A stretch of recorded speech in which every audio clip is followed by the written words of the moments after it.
Thom Hartmann here on the news. You need to know this. Only hours before the debt limit deadline, Congress finally passed a temporary measure to avoid default. The plan was approved 81-18 in the Senate and 285-144 in the House. The Continuing Appropriations Act funds the government through January, suspends the debt limit until February, and directs both parties to agree on a long-term budget by December 13th. After 2 weeks of Tea Party hostage-taking, Republicans only got a continuation of the sequester and an Obamacare income verification rule in exchange. But they caused serious harm to our nation in their effort to extract more demands. Because of the standoff, our nation lost at least 900,000 jobs, our economy lost at least $24 billion, and our national credit rating is once again on the brink of being downgraded. After both chambers approved the legislation, President Obama made a short statement. He praised Congress for passing the measure, but said, "We got to get out of the habit of governing by crisis." However, the temporary measure that Congress passed could simply have scheduled the next crisis. Senate Minority Leader Mitch McConnell said that the deal is far less than many Republicans hoped for, quite frankly, but it's far better than what some had sought. Now it's time for Republicans to unite behind other crucial goals, end quote. Presumably, those goals include trying to dismantle Obamacare and slash the budget of other social safety net programs. In addition to the economic consequences, the debt limit standoff produces record low approval ratings for Republicans, but it's unclear why they would want to have the same fight over again. The American people want to see Congress move on to working on ways to improve our nation and stop this governing by hostage-taking. In screwed news, 5 million low-income people will go without basic health benefits because of their Republican governors. These are some of the poorest people who live in the red states, where lawmakers have refused to expand Medicaid. And these Americans can't get subsidies under Obamacare because their income is low enough to qualify for Medicaid under the new guidelines. 22 states have refused to expand the low-income health program, despite the fact that it would be 100% completely funded by the federal government until 2016 and 90% federally funded forever thereafter. In those states, many people are stuck in that gap between extremely harsh state guidelines for Medicaid and the minimum income required to get subsidies to buy health insurance.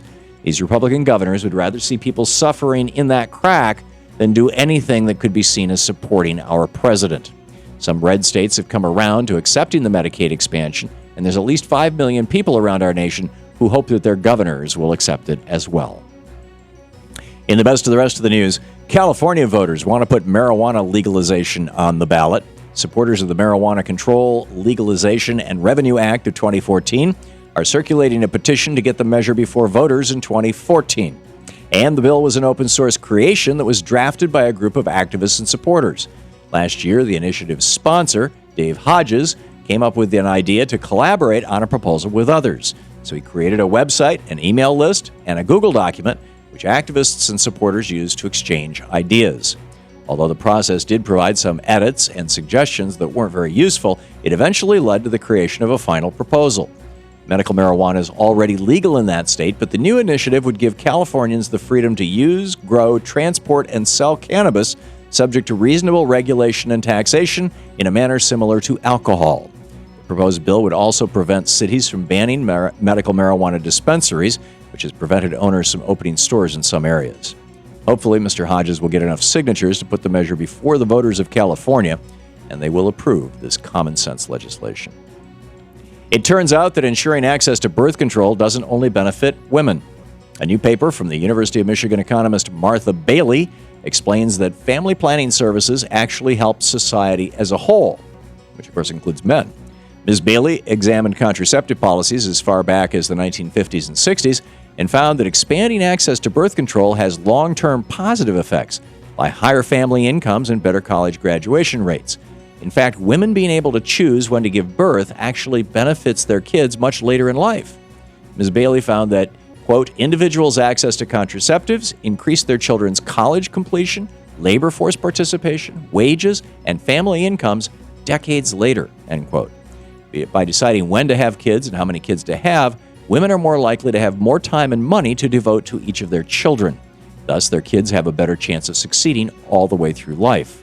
Those benefits translate into better workers, higher average incomes, higher education levels, and more tax revenues for society as a whole. It isn't only women who benefit from being able to plan their families as they choose. It turns out that we are all better off when women have access to contraceptives. And finally, Ted Nugent is making threats again, but not in his usual Second Amendment fashion. This time, the Nuge is threatening to run for office. In an interview with Florida-based CBS host Chad Tyson, Ted Nugent said, "The threat of me running for public office is alive and well, because obviously our government has been taken over by gangsters and America haters." He then went on to add a few nonsense talking points about President Obama being a racist, the need to run the federal budget like a family budget, and the engineered obsolescence of federal employees. Just in case that wasn't enough to make you want to contribute to his campaign, Ted added, "I have a message for Harry Reid and the president. Eat me." Glad to see Ted Nugent's keeping it classy. I'm sure his campaign ads will elevate the political debate. And that's the way it is today, Thursday, October 17th, 2013. I'm Thom Hartmann on the News.